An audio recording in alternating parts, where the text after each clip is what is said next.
Watson has put together some just of the most fun songs to play of all time.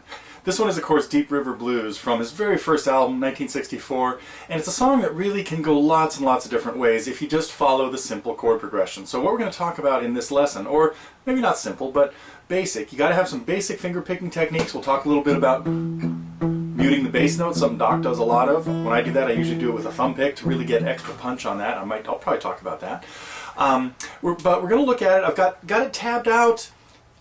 One of the ways I might play it. This is a song that really requires and encourages improvisation and just having a feel for what's going on with the chords. So the first thing you got to do is have the chord progression down. It's pretty simple. E7, E diminished, back to E, and an A7 and a B7 in there. It follows a little 16 measure blues, country blues format, and then you could just sing it. I got a chart that has the chord progression and the words on it, but you can also make it into a great instrumental. I first stumbled upon it in a very old book, Guitar Fingerpicking Styles, that had just some great tunes. It was put together by Happy Traum, and back in these days, these kinds of books were pretty cheap.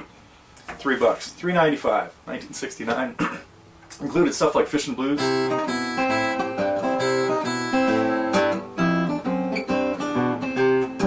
Dill Pickle Rag, uh-oh.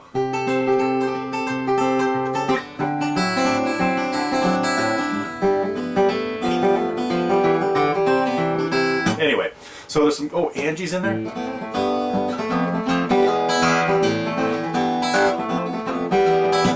Anyway, very influential book in my musical development. So if you can still find it, get it.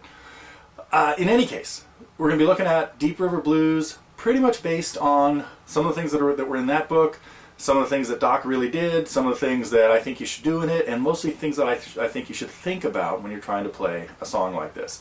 So, without much further ado, this is already way too much ado, I think. Let's take a look at what happens in Doc Watson's Deep River Blues. Well, that was the first segment I put together on a lesson on, obviously, Deep River Blues, and in it we talk about a lot of different things. The first one is the importance of understanding the chord progression and being able to just strum through it, playing the chords and hearing the melody.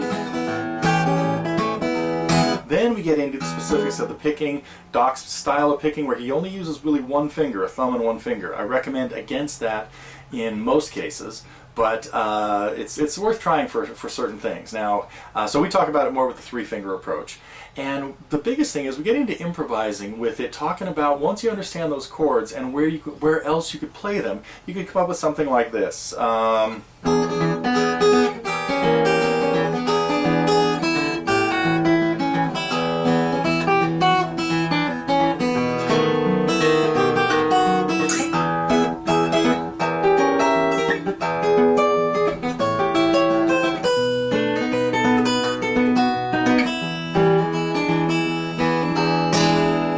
Messing around with it and learning how to make things your own. So that's kind of the last focus on that lesson.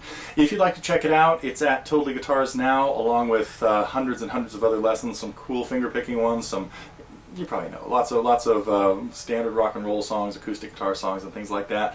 These are all part of the Target program, our monthly subscription program. Also, though, available as individual purchases.